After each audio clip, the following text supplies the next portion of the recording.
As of now, standard yung unit nyo, sir. Ha? Standard pa yung unit nyo. Injector.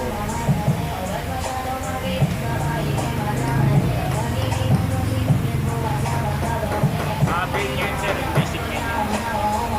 Yung linis, harap, likod na ano. Brake. Yan yung gusto kasi na sir.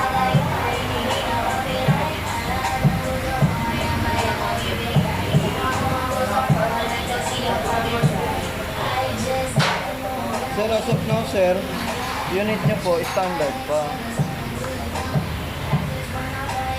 Standard idle pa. Hindi pa makaka-proceed ng throttle body cleaning, FI cleaning, hindi pa po. Hindi pa siya. Although, 23K ka na. Pero yung output kasi ng unit mo, kailangan natin malaman eh. Ngayon, yung output niya, standard pa. Bali, hindi na rin po siya ma-advise na mag-proceed. Hindi siya magto-total body cleaning. Hindi po. Ang ano lang natin sa kanya is basic maintenance. So front and rear Gaya brakes sa- mo, CVT, change the gear oil. Hindi na, kasi change oil ko lang yan. Okay po. Then, spark plug checking. May original ba kayo spark plug cap? No, meron tayong genuine spark plug cap. Magkano yan?